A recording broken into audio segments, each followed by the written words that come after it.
I'm Nick, again. I'm here to tell you a little bit about the history of cuckoo clocks and how we make them today.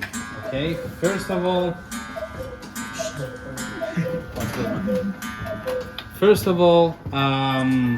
we are gonna go a little bit back in time for a moment. So you're at 1600, you're a farmer here in the Black Forest.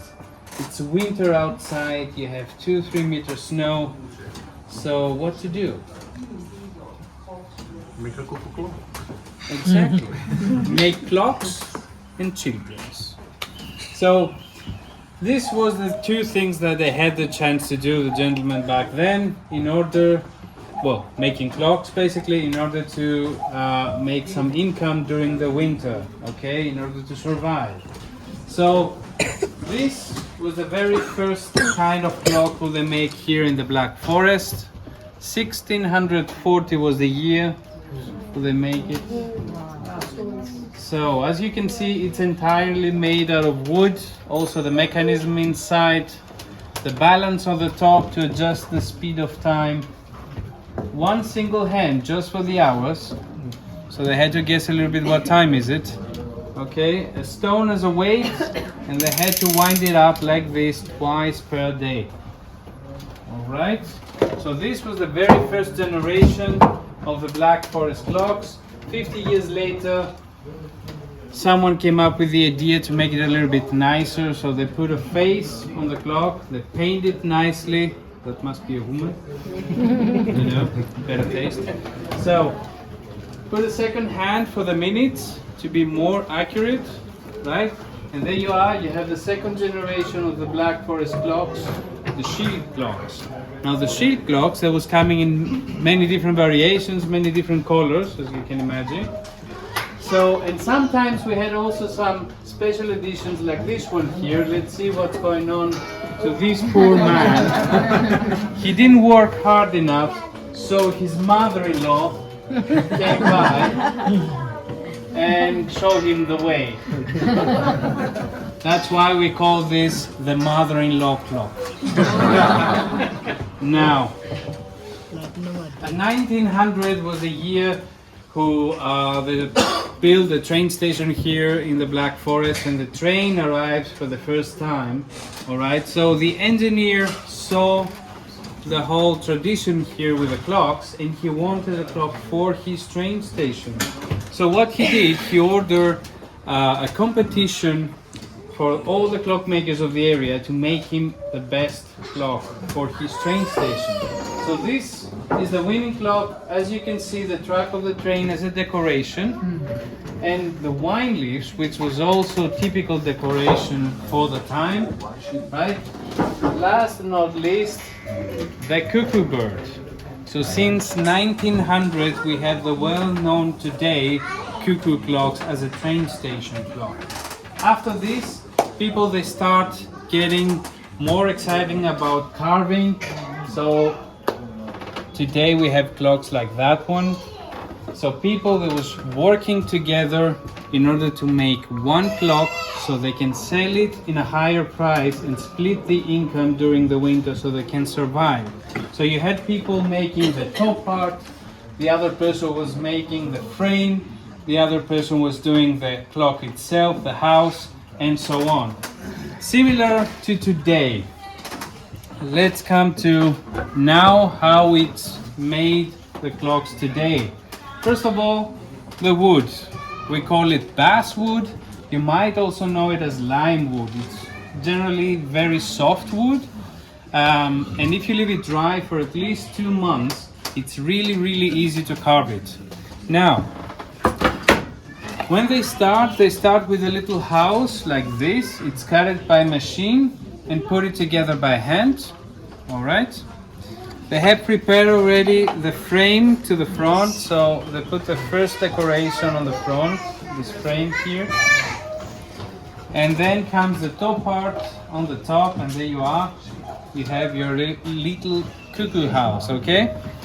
Now, inside, of course, you have the 4 type of mechanism, one of the 4 types. This is the daily one, means runs for 24 hours. The second is the weekly one, It runs for actually 8 days. Okay. The third one is the daily with music and dancers on the top, as you can see here. And this is the weekly version of that with music and dancers. Now, when you have a cuckoo clock who has music inside, you have this device inside your clock. This is the music box, and originally this part came from Switzerland. Okay, so it was the only part which is made in Switzerland. All the other parts was made in Germany. So if you try to hear it, you're not gonna hear much, right? You know why? Well, it was made in Switzerland. No, it was a joke. The trick is you just apply it to a piece of wood. Okay, try again.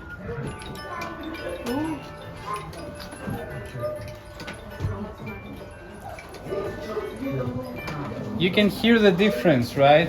It's because the wood works as an amplifier, amplifies the sound of the music box, and you can hear it much louder. Now, let's talk about the cuckoo voice, right? The famous cuckoo voice. So, the story says they was actually trying to reproduce the sound of a rooster, but they couldn't make it. So accidentally they find out the cuckoo voice. So they play with this type of bellows. Okay, so you have 2 different tones. If you combine it,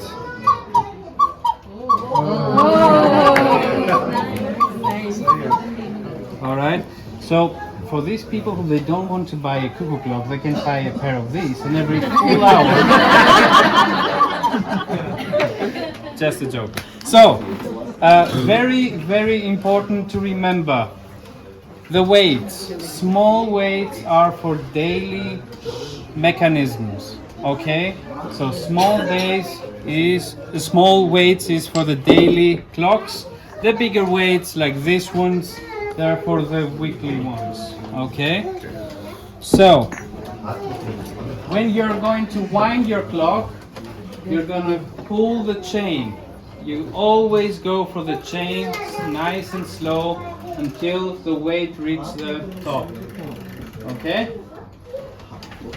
Not the weights directly. You don't pull the weights, you always pull the chain. Alright? So, when you see 2 weights, means the clock has the clock and the cuckoo. When you see 3 weights, means it has the music and the dancers too. Alright? Now today we have also electronic ones. They look like this inside. As you can see, takes batteries.